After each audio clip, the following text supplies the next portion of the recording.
Y'all know what it is. Hey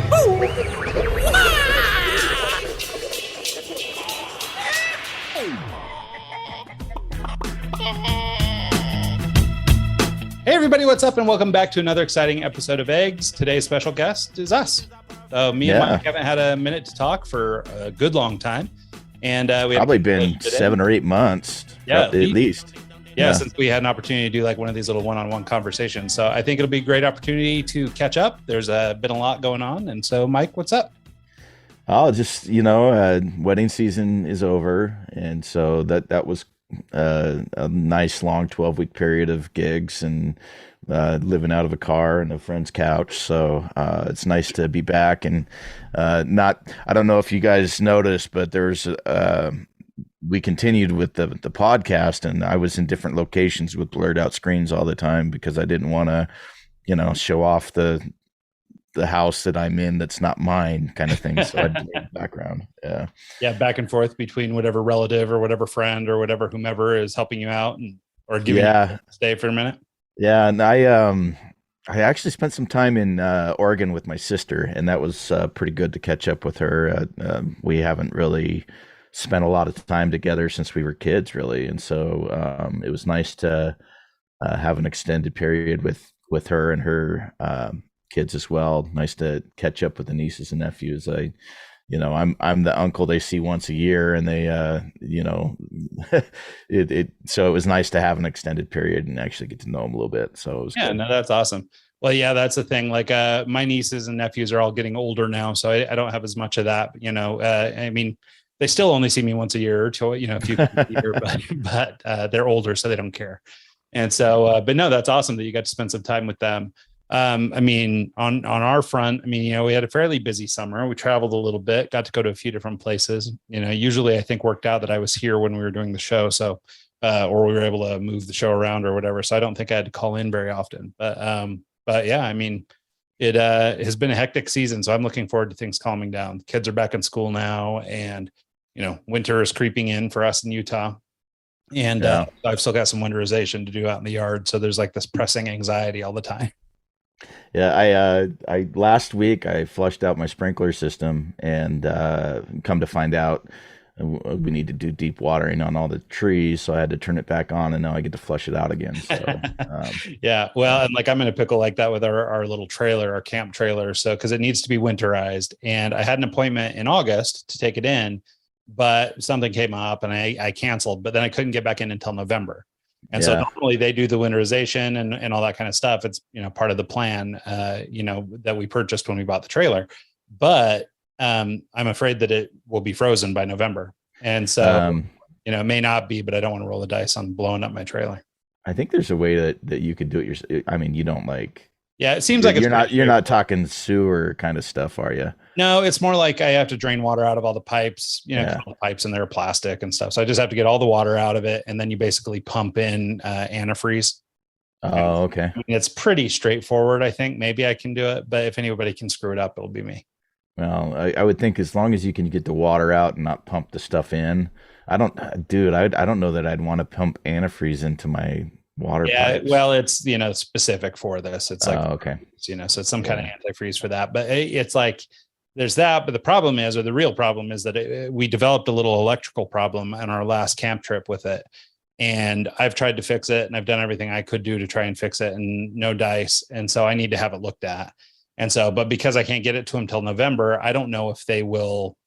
It might sit on their lot for weeks. These places are notorious for keeping your stuff forever. So I wouldn't be surprised if it sits down there forever. And so if it's winterized or not winterized and it goes all the way into like December or something, it will for sure freeze. Well, it's on them then. You know what I mean? Well, I'd like to think so. Yeah. So I imagine they won't acknowledge, but yeah. Should have been winterized. What's wrong with you? Yeah. So that's a big pain in the butt. We also this summer got the boys a one of these super fancy above ground pools.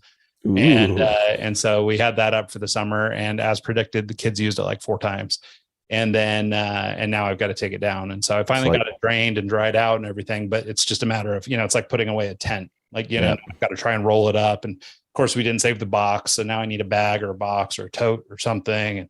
And it's a pain in the butt, but those are the last 2 things I've got to handle for the winter. Yeah, I my aunt has one of those, and her grandkids just love it. But it is a nightmare to store every year. So That's a pain.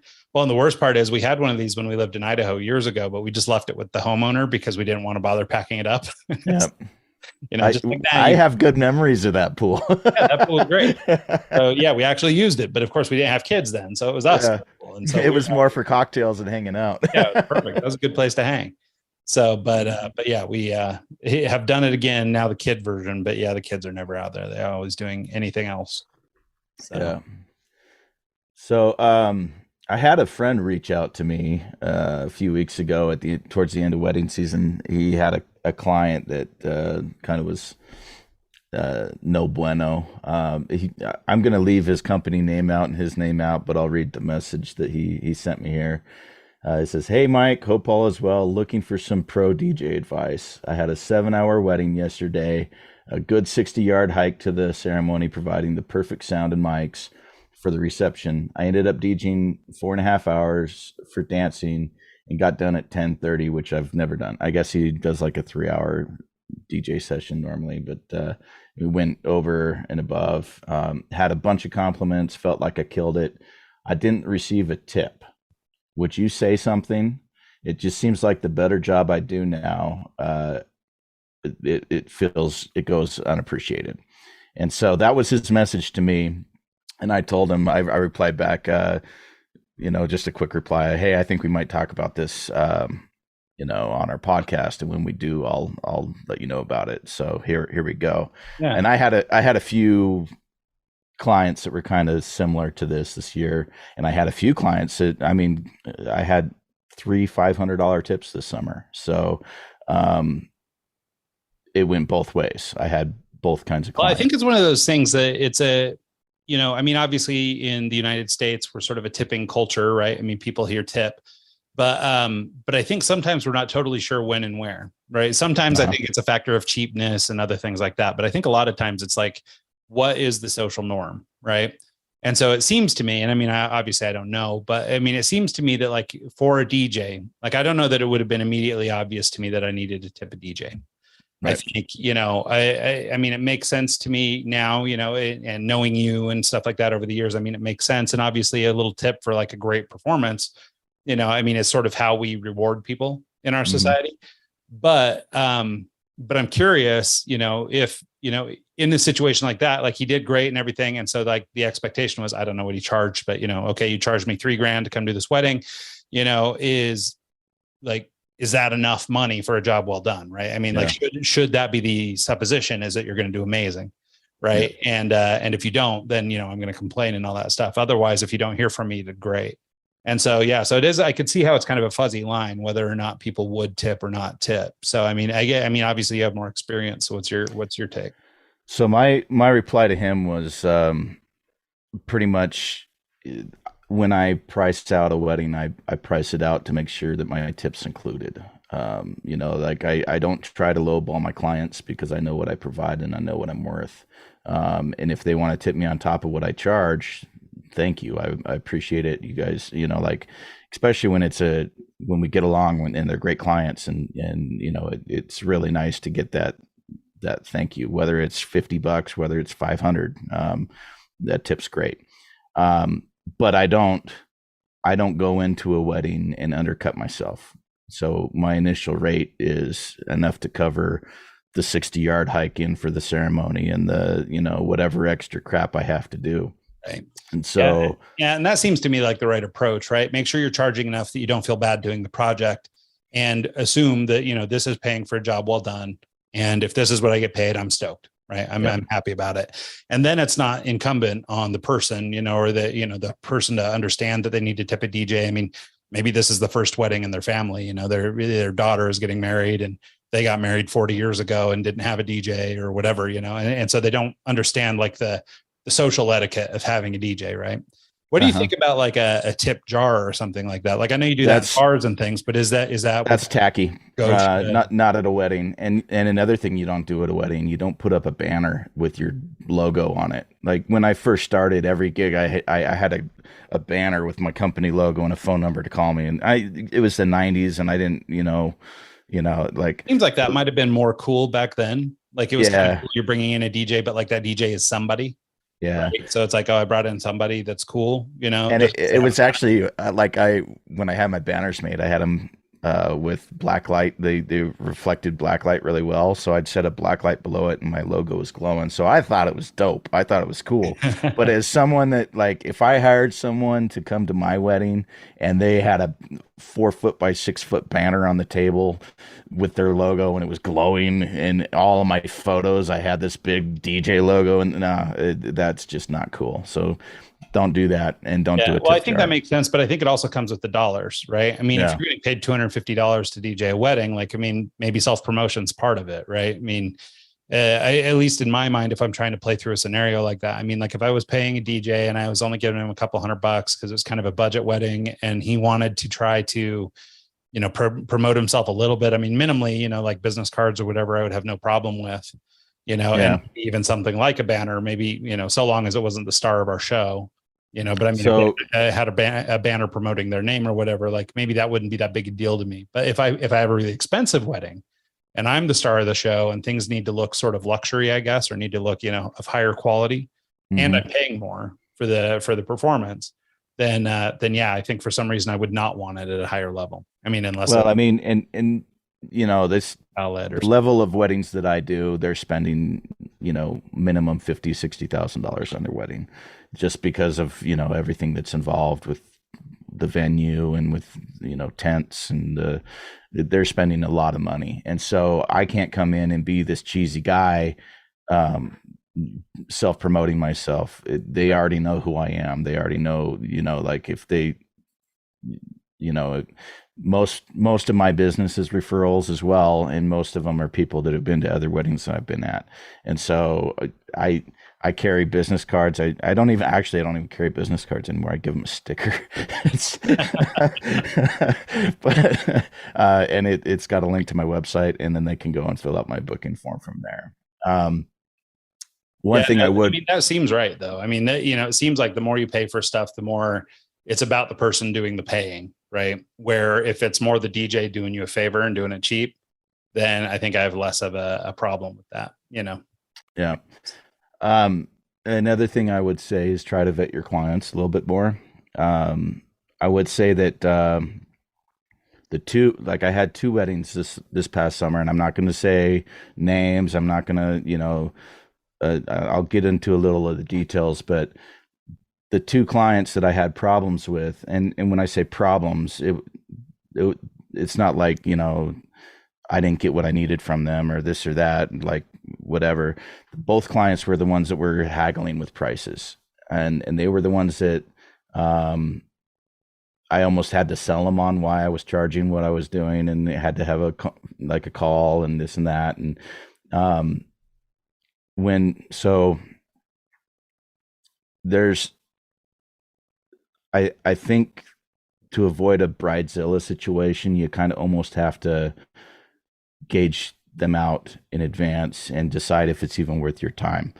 And one of the clients I had this summer that really just kind of rubbed me the wrong way, and the only reason I'm saying this is because, as someone that's hiring an entertainer or a vendor for a wedding, a like, even if it's like a caterer or a florist or a rental company, treat them with respect. They're not your servants. They're not taking this gig on to bend over backwards and get crap from you. Yes, it's your special day. Yes, you're the bride, and you want it a certain way, and that's understandable to an extent. But don't go to the wedding planner and give her a hard time over something very minute, um, or be too good to talk to on the day of your wedding. Don't send your bridesmaid up to deal with it. I mean, yeah, if it's like something that needs to be addressed and you're busy doing photos or something, that's totally fine. But don't be so self-grandiose or self-serving to the point where I'm this princess or I'm this king and groom that doesn't, I'm too good to talk to the low life vendors here. Don't Right. be that person. I had that happen twice this summer, and both of them were one of them had 180 songs on her playlist, and a lot of them were in a different language. So it was I can't remember the culture, but they're to the point where I can't even read the title because it's spelled in a different language. Right. And so I'm playing they're like the only way I can get these songs is off of the Spotify playlist that she has. So I hit play on the Spotify playlist and I'm beat matching by ear off my phone's playing and I have the record playing on another one and I'm literally blending the two songs and mixing out from my phone into the next song in Serato. And then once I get out, then I can go, and play two or three more songs on Serato, jump back to my iPhone and play the foreign music that is on her playlist. And so after most of those songs that were in a different language were 128, 130 beats a minute, and she only had 4 or 5 songs that were accessible in my Serato library at that beat per minute. And so after I had played 4 or 5 of those songs, I couldn't segue off. I couldn't come off of my iPhone into the next track easily with the songs that were on our playlist. So there were 3 times that I played a song that wasn't on her playlist, and just to get out of the song that's currently playing in a clean way. And on the second song that I played that wasn't on her 180 song playlist, she sent her bridesmaid up to me complaining that I'm not playing music off of her playlist. And that to me it irked me. I'm like, are you effing kidding me right now? Like, are you serious? I played one song that's on, and you have to understand that there's a flow. There's a reason for what I'm doing. Yes, I'm playing 99.9% of the songs I'm going to play. I'm going to try and play it off your playlist, but you need to be understandable and not be that bride. Okay. And that bride ended up like, I could see it the week before that she was going to be a pain to work with just via communication. And stuff like that. I could see all the red flags. So I knew going into it, it was going to be a little difficult, but day of, she made it very hard. She made it and then of course she didn't tip, which, I knew that wasn't going to happen just from whatever. And I was very professional. I handled it right. But one thing she didn't know is every other bride this summer, I had bought a new light show while I was in Seattle, and I was doing it for everyone for free as a bonus of like, hey, here you go. Like, thanks for being a good client. Here's a really cool light show for your night. And this one was the last wedding of this season. She was a pain to work with, and I didn't want to spend the extra hour and a half setting it up. So I didn't. So she didn't get that out of me because I didn't want to go that extra mile to make it special and amazing for her because she was treating me like garbage. Yeah. And so the only reason I'm saying this right now is because as someone who's hiring a vendor, whether it's a DJ, whether it's a photographer, whether it's whatever, you got to treat them with respect. They're taking their time out and they're working very hard for you.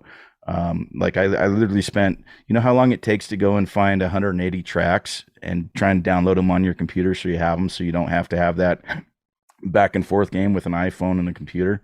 Yeah. It takes a lot of time. So especially challenging in a foreign language and stuff like that. What if you grab the wrong song or you grab the wrong version of the song or whatever, because you can't read the characters they're using?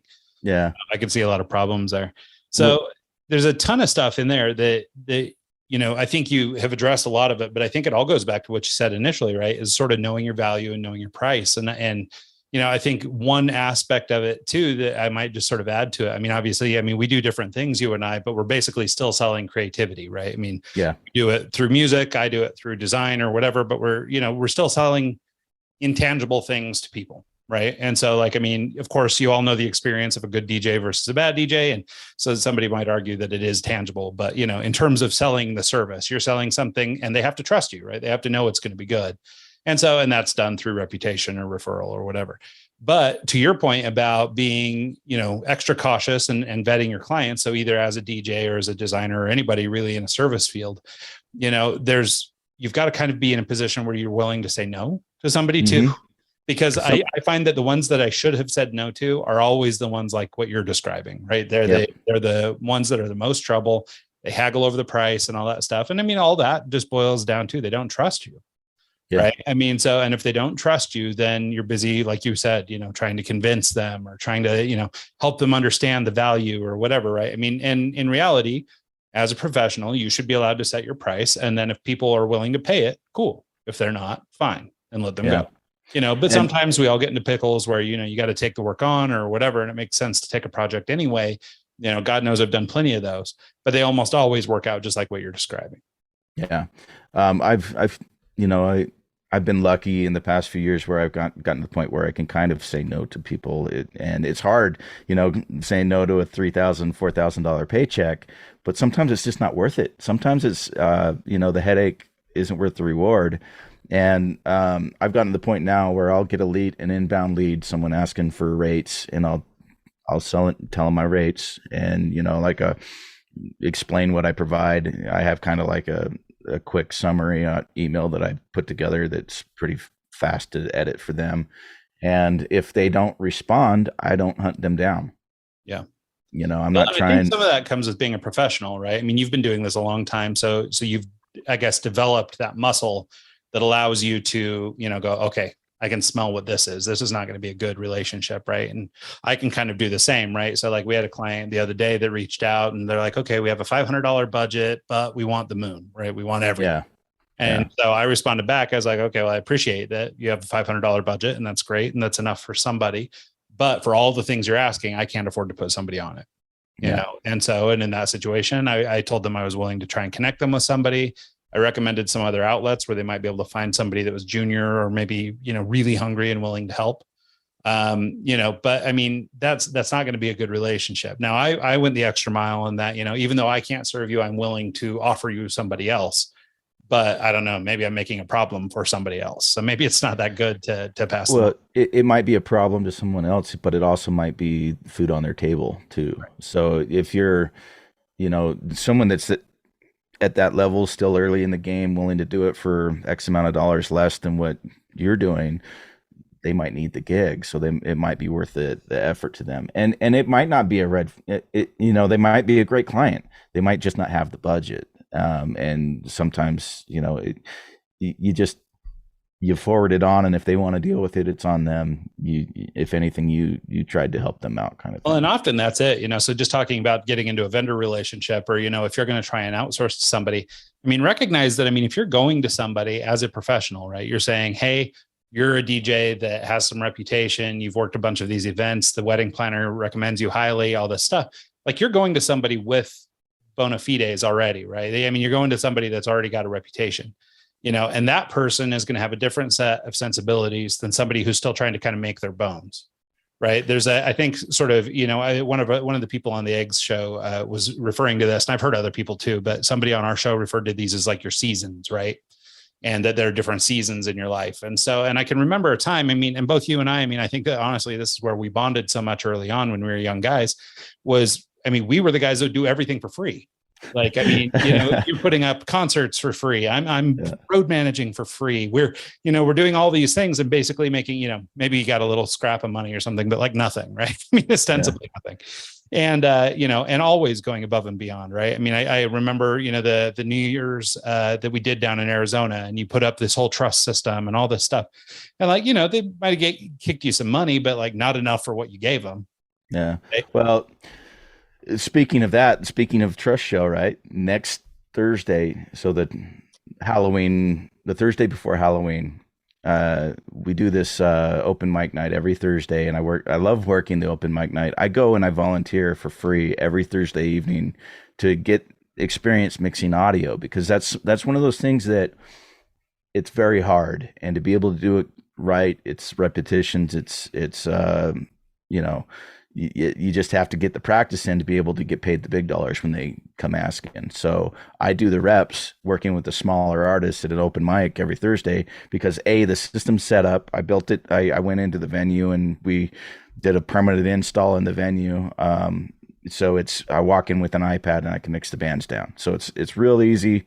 not much skin off my back. I get a few beers out of the deal, and it it's a good way to communicate with the bands and so on and so forth. Last year I did a big light show for them for St. Patty's Day, and it was the biggest, coolest thing that they've ever seen. It was great. It was awesome. And this year, I'm for Halloween, um, I have finally invested in, and I got a big roof like I had down in Phoenix, and I haven't had a chance to set it up yet. I haven't had a chance to do anything with it. So for Halloween this year, I am setting up my light roof for free for this Thursday night open mic show. I'm leaving it set up for 3 days. And on Saturday, we have a concert with one of the bands, and they're charging a cover, and they're going to kick me back a little bit of it. It won't even come close to what I spent to be able to get all the gear that I need to be able to do this riff for them. But what I've done is I've reached out to all the high schools in the area, and I said, hey, I'm going to have my light show set up. You guys can come by and check it out. I want to show you what I can do for your homecoming and your prom. So essentially for me, it's a win-win-win, because I'm getting to set up my gear and test it out for the first time instead of just doing it for no one. B, I'm getting to showcase it for all the different people in the area that I thought I could reach out to. And C, it's helping the venue out. The restaurant that's in the building is going to stay open. The bands get to look like rock stars. It's just a really good kind of win-win-win for everyone. Yeah. So that's an example of donate your time to help your business kind of thing. Just don't do it for free all the time. You just got to say, hey, here's the deal. This is a one-time thing to help me, to help you, so on and so forth. Well, it's kind of like back to this concept of seasons, right? I mean, I feel like you're not always in a spring, summer, winter, or fall, right? There's multiple seasons happening at any given time, right? So like in your world, as you just described, like, I mean, you're in a like late season, like fall or winter as a DJ, as a professional DJ, right? You're very experienced. You've done a ton of gigs, like you developed yourself as a business person in that realm, and you know how to do stuff. But now you want some reputation in and around, audio engineering and doing recording sessions for musical groups and stuff like that. So you're kind of maybe in an early season of that, right? I mean, you've done versions of this for years, right? But I mean, like as a professional, maybe you're sort of in a late winter, early spring, kind of at the very beginning, spring to summer kind of phase of audio engineering, where at the same time you exist in this, late winter kind of version of DJing career. And then same thing, here developing your business as a DJ, you have the wherewithal and the equipment and all that stuff to donate this system. And so you're helping a lot of people who are in their early seasons by giving them something they can't afford and they couldn't actually pay for. But, the experience of being late season in your DJ career is telling you, well, hey, this is a good way to market what I've got. And I'm showing it to everybody, right? So I think that this concept of seasons for me has been really interesting one to explore lately, because I think it gives people latitude to be amateur at things. If you think about having sort of multiple seasons at a time, right? Like the idea isn't that you just started out young and naive and then you got better and better and better, then you die. Rather, it's you can start over anew all over, right? I mean, you can have, 100 seasons going at once if you needed to, but it's just, I think being able to look at it that way and sort of allow yourself to go back to amateurity, I guess, I don't know if that's a word, but going back to being an amateur at something, or starting over in a new skill or a trade or something like that, I think is really good, because I think it's easy for us to get trapped in the thing that we're good at, the thing that we've always done, and stay in that station, right? And never really wiggle from it or whatever. But I think the ability to look at it and renew it, even if, from a DJ perspective, I mean, you were doing these big sound systems that people couldn't afford like years ago. Like this was the whole philosophy around a lot of the concerts that you and I did as kids in Phoenix. The whole point was come play a show for us because you're going to look like a rock star, because we have the lights and we have the sound and we have all the stuff, and it's going to sound amazing and look amazing. And every other bar that you play is going to look like you play at a bar. So for us and for you and I, when we were doing all that, we were really able to leverage a lot of your equipment that you already had for doing weddings and things like that to make these guys look really good. And it built a lot of long lasting relationships with these bands, and it went a long way. Those shows had great reputations, and those shows had, all this like cachet that came with it, because they're so much better than, your run of the mill bar show. And Yeah. and I think so. It's funny because it's like history repeating itself, right? I mean, and you even did a stab of this in Pocatello a million years ago for you did another Halloween thing where you brought up kind of a whole roof system at Idaho State there, and it was kind of a another one of those, right? They couldn't afford it, but here, let me make it awesome anyway. Well, that was more of I was working as a promoter, and I got the ticket sales on that, so I did all right.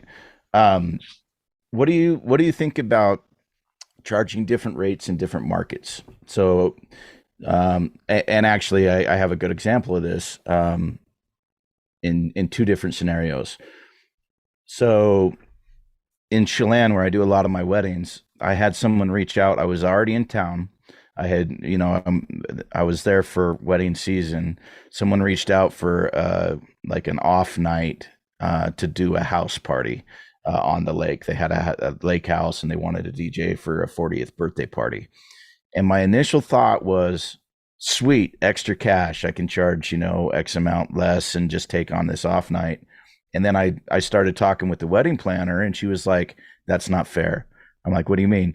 She's like, I'm selling you at this rate for these clients. And if you go and do an off night for X amount less, you're devaluing your value to me. And it's not fair to other clients that have come this way.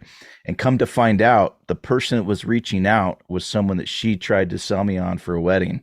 And so they were trying to get me for half price or whatever, anyways, without going the route through the venue. They wanted to have their party, but not at the venue. And so after talking with her, I emailed them back and said, hey, this is my normal rate. I'll give you a $500 discount because it's an off night. And it's still a lot more than I would normally have charged for like a house party or something of that caliber. But I didn't want to devalue myself in the market by saying, hey, yeah, I'll do it because it's a house party and it's not a wedding. I'll charge X amount of dollars less. And the same thing goes with proms, like this roof that I'm working on right now and trying to promote and sell to venues.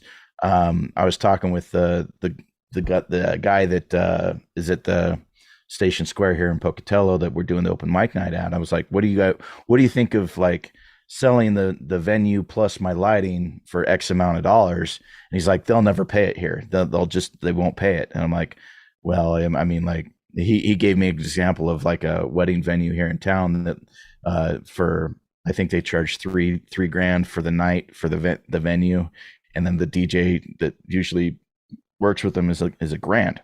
I'm like, well, that's way under my budget. I would never even consider that. So I haven't even marketed in Pocatello. I haven't even marketed in this area because in the back of my head, they can't afford me, and I don't want to devalue myself for that. What are your thoughts on that? Do you think I mean, like, I'm doing this for free, but I'm also trying to drum up business. So I don't want to come in and undervalue myself on this lighting initially. I want to charge a rate. And if they don't want to do it, that's fine. Like I can go and promote my own private events and sell tickets that way. Yeah. So I've always sort of had the idea, and I don't know if this is right or wrong, but I think my concept has always been that you're sort of on this scale where you're ratcheting up, but to go backwards devalues your worth or where you landed. Right. Uh-huh. So there was a time, and for a long time, I was like $25 an hour, right? As a graphic designer, I was young. I was just trying to figure it out. Right. Well, then I got a job, and at my job, they were paying me more than that to do the same kind of work. Right. So then I was like, oh, okay, well, maybe my rate needs to go up. And then they, as a designer too, so there's these different books you can get and stuff that share like national averages on, freelance rates and things like that. Right. And I was like, golly, that seems like so much money, but like, maybe it'll pay, maybe I just won't have work or whatever. And this goes back to what we were talking about earlier about be willing to say no and knowing your value. Right. And so, and understand that, I mean, anything is worth whatever you charge for it if the value is there. Right. So, I mean, if I don't know, if it was going to cost me $200,000 to invest in something that I know is going to come back and be worth $1 million in 3 years, like it's a no brainer. How do I get the $200,000? Right. I mean, and there are very few guarantees in life, but like when Metallica is coming through Salt Lake or Metallica is coming through Los Angeles, they're not giving you a discount because they're in Salt Lake. Yeah. 100%. Right? They know that they're still going to make whatever they're going to make. And they're setting the rate because they're confident in their ability to say, you know what, we're Metallica, man. People are going to come from far and wide. People pay whatever we charge. You know, it's whatever because we're Metallica. And not everybody's Metallica. But I think, you know, to that end, like, you know, you have a system that probably is more expensive than somebody in Pocatello would spend. But so if that's the problem, then how do you make it worth it? Right. Yeah. So, okay, so we're going to put up this light system, but we're also going to pair it with some talent that will draw enough people through your door that it works. Or, hey, you always charge a $5 cover. Tonight we're going to charge $8, and, you know, but we're doing so much more, right? It's a way bigger show. It's more whatever. And like, I don't know, it may not work in some markets, right? I mean, I'm a big part of why we stayed in Salt Lake after I got laid off from my agency job down here was that I could make more money as a graphic designer down here than I could in Pocatello. Yep. And I think for your average, and I will say that was just my perception, right? I mean, I don't really know that to be true. I never tried. I just assumed bigger market, I could make more money. But I think there is a part of that too, that, you know, to look at the opposite is a little bit of knowing your value too. Like if you go to a really big company, let's say I want to do work for Pepsi and I'm a $25 an hour graphic designer. Well, that communicates something to them, right? Mm-hmm. For right or for wrong, maybe I'm the best designer on the planet, but because I'm telling them I'm only $25, they're going, God, I don't know. Is this guy, how good could he be for $25? Right. And so they're instead going to go to Ogilvy or one of these huge global agencies, you know, and they're going to pay an effective rate of $200 or $300 an hour, and they're going to pay all this stuff. And the only difference is, I mean, they may have good talent and all that kind of stuff, but ostensibly, assuming I was the world's best designer at $25 an hour, I could now be the world's best designer at $300 an hour. And the difference is the clientele. So at, you know, $25 an hour, I'm getting the crappy jobs like we were talking about.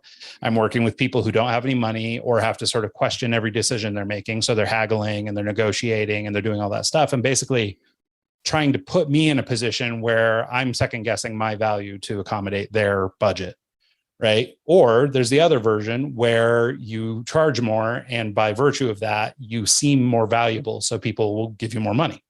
And so in the case of your situation, I mean, Chelan isn't a big town.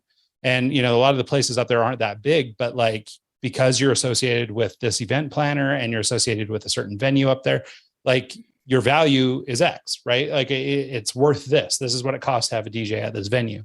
So then when they try and go around you and, you know, try and get you cheap at a bar, it's not relative to the size of the city, right? Rather, it's them trying to haggle down. In the same town, you were worth X number of thousands of dollars, and these guys now want to pay you, you know, half that. You know, but you're still in the same city or whatever. So it doesn't really have anything to do with the market. It has to do with the value they're putting on you as a performer. And in that situation, you know, I mean, obviously you had to be mindful of your relationship with your event planner and all that stuff. But by being willing to say no, you preserved your price. Yeah. Because if those people had bought you for half price, now they're going to go to their buddy and go, oh, we got this awesome DJ. He's only X number of dollars. He's half the price of what we would have paid over at the venue. You know, so you should hire him. Well, yeah, now you're getting more business, but you have to do 2 gigs for every one, you know? And so you're better off, you know, serving the wedding planner who can get you half as many gigs, you know, so you're not killing yourself. You're not overworked. You're not doing any of that, but you're making the same money. Right. Well, and that was my thought after sitting and think about it. I was like, oh, cool. Quick gig, quick extra $1,500, whatever, you know, like, yeah, awesome. I wasn't expecting it. It's on an off night, big deal. And then I sat back and thought about it and I'm like, she's 100% right. Because if I devalue myself and charge less for this one gig and word gets out that I did it, it's not fair. It's not fair. The other clients are paying. People who work in a service-based business, I mean, maybe I don't know if it's greed necessarily, but it's like, there's this implication that like, oh, this is money I can just grab, right? Like I'm a freelancer. Like I got to take on everything I can get, right? I'm a vacuum of whatever comes my way. I need to do it. Mm-hmm. And I think that mentality is actually where the issue lies, right? Because when you sit and think about it, you go, okay, well, you know, it's not good from a brand perspective. And like in the DJ world, if I want Marshmello in Park City, he's going to charge me as much to play that show based on the economics of the show, right? Okay, we can only put 1,000 bodies in here. We can only do, you know, you can only make X amount of money, but I'm going to take, you know, as Marshmello, I'm going to take the money, you know. But if Marshmello is playing, you know, I don't know, to 10,000 people, well, you can ask a little more money, right? But some of it's tied to the economics of the thing. But he's not taking less money because of his personality. He's rather taking less money because of the economics, right? But his effective rate's probably pretty close to the same. Well, and that was kind of my justification too, was like, okay, at a wedding I provide, I'm the MC, I provide the uplights, I provide all like I'm running surround sound speakers around the venue so it doesn't have to be super loud to be able to hear in the back. There's a lot of stuff that I wouldn't have brought to this house party, for example. So I could justify that, I am providing a different service. It's a lot more casual. And there's probably some economics around that too, right? I mean, the fact that, to rent all that equipment from you would cost something too, on top of whatever your talent fee is, right? Yeah. And so like there was, and I ended up, I emailed her back and I said, hey, this is my normal rate for weddings. And I took like $600 off when I sent her the quote. And you know what? I'm glad that I didn't give her a bigger price break, because I did, after she replied, I realized she was going to be the bridezilla, or the pain in the butt client that I didn't want to deal with, because she was price shopping to begin with. And when I found out that she had already gotten a quote for me and was trying to go around the wedding planner's, booking process to get me, then I realized, like, okay, she's not going to be worth the effort. But when she replied to the email that I sent her for the quote, when I emailed her initially, I was like, I don't think you're going to like this rate, but this is what I charge, X amount, yada, yada, yada. She replied back, no effing way. That's more than a surgeon makes. And I'm like, okay, you just degraded me on like a whole nother level. Like, who cares what a freaking surgeon makes? Whatever. It's oranges, right? It has nothing. Yeah, it's nothing to do. I try and get that surgeon on a pair of turntables and see how good the night goes. You know what I mean? Same kind of thing. And so it's just, I think it comes back to what started this whole thing off with this message I got asking about, well, they didn't tip me. Should I ask for a tip? And, it's just, you really got to vet your clients. You got to determine what your value is and go from there. Yep. Here in Pocatello, like for this light show, and I'm having the high schools come out. I had one high school say, yeah, I'll be there. Just out of curiosity, what's a starting point for something like this? And when I replied, I'm like, obviously I'm going to be a lot higher than your local DJ here in town, because I provide a lot more. DJ here provides. Yes. And so I put that expectation out that it's going to be significantly higher than someone would normally charge. But I said, here's the deal. I'll work with you on the first one. Like we'll make some exceptions. We'll do whatever just to kind of get the first one out there and get your feet wet. What I found in the past is, after we do a show for you, for your school or whatever, there's a lot of hype around it, and all the students get really excited about it, and your attendance goes up and you can sell more on your price ticket. So usually what happens is you'll get more people in attendance, which will cover my cost anyways. So it's a win-win for everyone. Yeah. So. No, I think that's right. And it really does just go back to your value in general, right? And understanding what you're worth and all that in a market. And so, back to this idea that, changing prices by market, like, there's probably a little bit of that just in, for your average person, your average service business, right? Maybe a call, like if you have to call a plumber and they're going to come to your house in Salt Lake, maybe it's $125. But if you call Jed down the street in a small town, it's $40 or something, right? And he probably feels horrible charging you $40. And so, but it's like, so it's ostensibly the same service, but priced to the market. And so maybe there is some of that, but I think, like, if you intend to be different or exceptional or whatever, then it's a game of, this is my price and this is how I justify it, either by reputation or whatever. And, and then it just kind of has to be what it is. Right. And so, like, if I'm in Pocatello, if I, relatively small market, if I could even get a Metallica there, there's still going to be whatever millions of dollars it costs to buy Metallica, right? Is going to be. And so, it's like, they're not going to give me a deal just because we're in a little town. So like, for me, like, I can lower my rates a little here in Pocatello. And the reason I can lower my rates a little bit is because my rate for Chelan has travel expenses built in. It has, like, gas there and back. It has cost of a hotel, so on and so forth, that's built into the rate. Here in Pocatello, I'm here. If I can drive 10 minutes, set it up and still make a couple, whatever. Well, and ultimately, as a freelancer or a professional, like, I mean, it's your prerogative to do what you want to do, right? I mean, if you feel like cutting somebody a break, that's your business.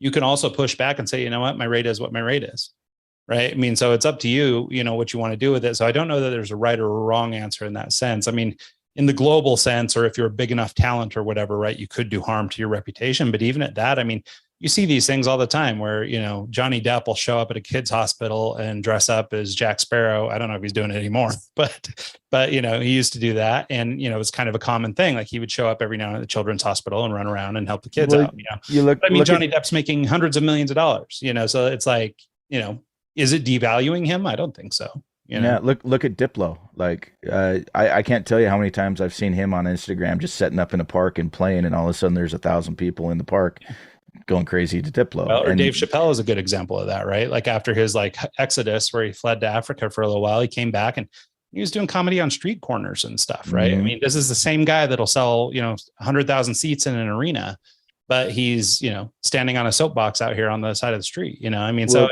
but I don't think it made him cheaper, right? I mean, when the arena calls him up and says, well, hey, you were playing that street corner for free, yeah.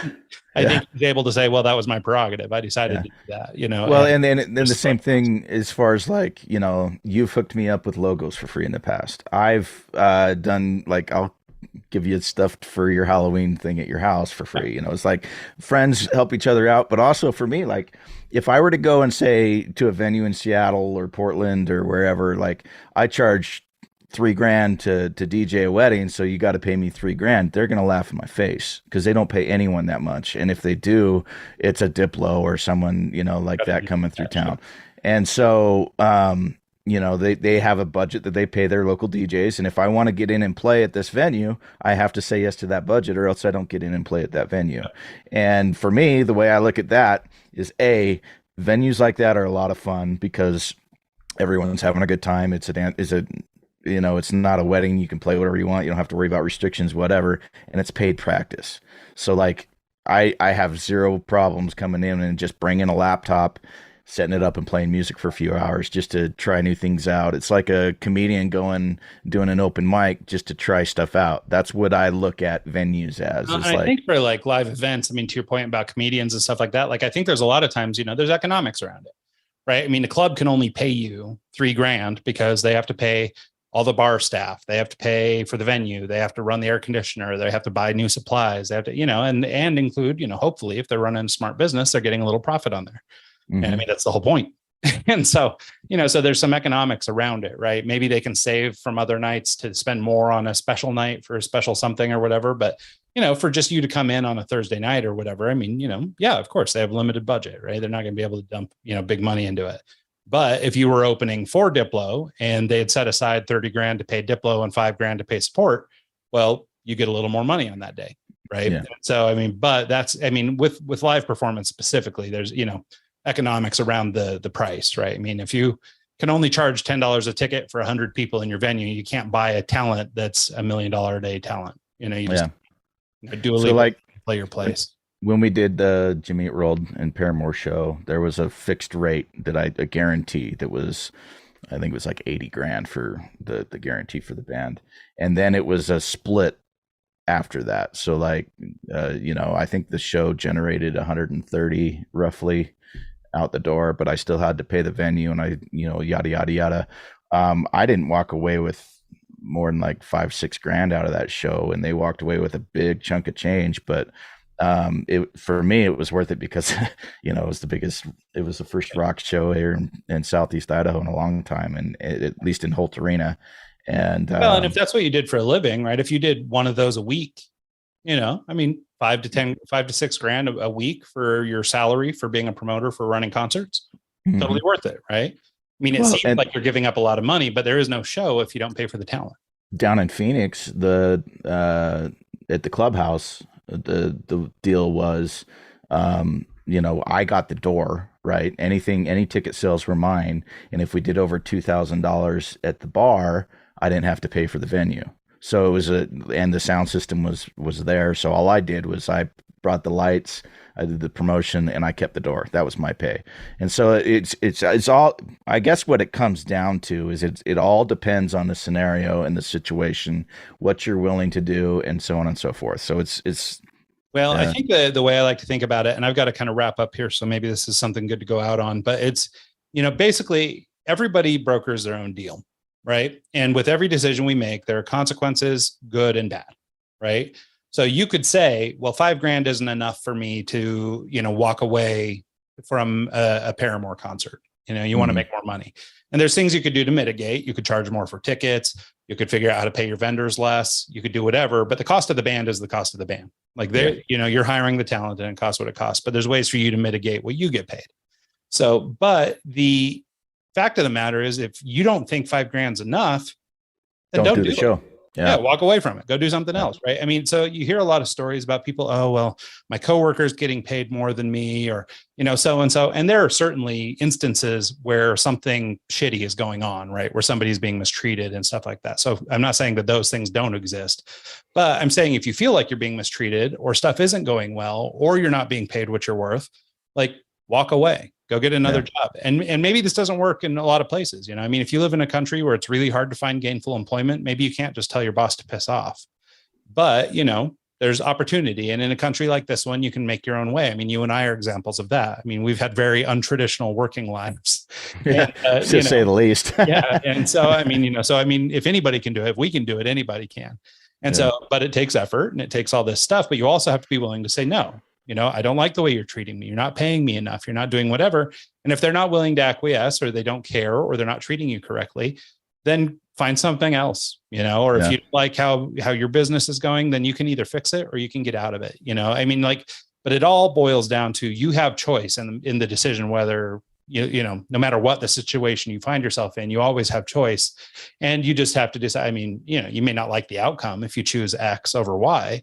It doesn't mean that the consequences have to be great, but at the same time, you can still choose, right? And you can almost always walk away from a situation. And as it pertains to business or money, I mean, if you don't like the way you're being treated, refund your money. You go to do your plumbing job, or your, whatever, you go to hang shingles at somebody's house and they treat you like garbage, refund their money and walk off. Yeah. Like, what, you don't need it, and I understand not everybody is going to be able to do that, or maybe they're in a situation where they have to do the money. But then you're making a choice too, right? You're saying, okay, well, I'm going to put up with this and eat crow because I need money.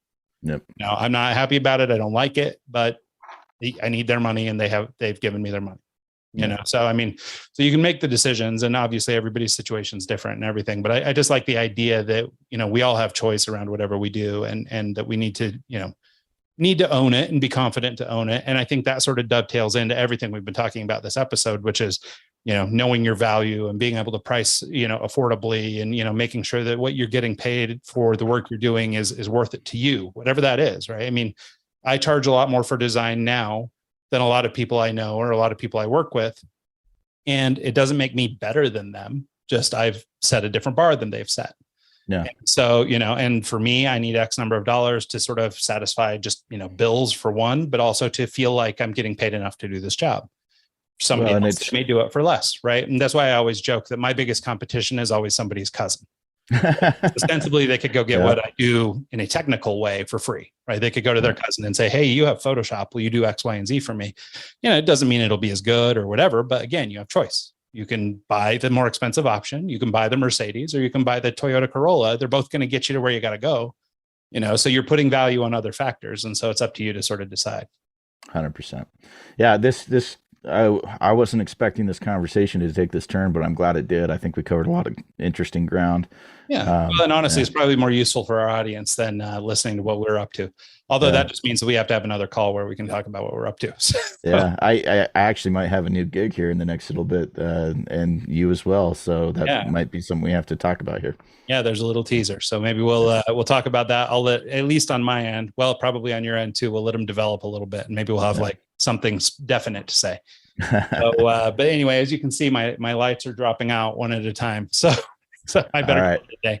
But thanks so much to everybody who listens to the show this week and every week. Obviously, I mean, we've been doing this more than 5.5 years now. We have 280 some shows out there at the time of taping this. I mean, like we've been blessed to have a amazing ride with a million great guests on our shows. And I encourage everybody to go back, find people that are talking about what you're interested in and listen to it.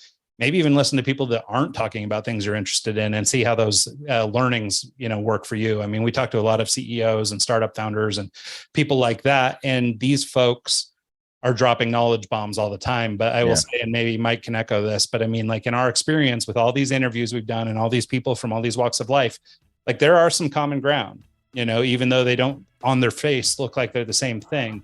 There's for sure a common ground between these things. And so I think it would behoove you to go back and just, listen to the back catalog, but, pick a show that you like, somebody you like to start with and give it a go.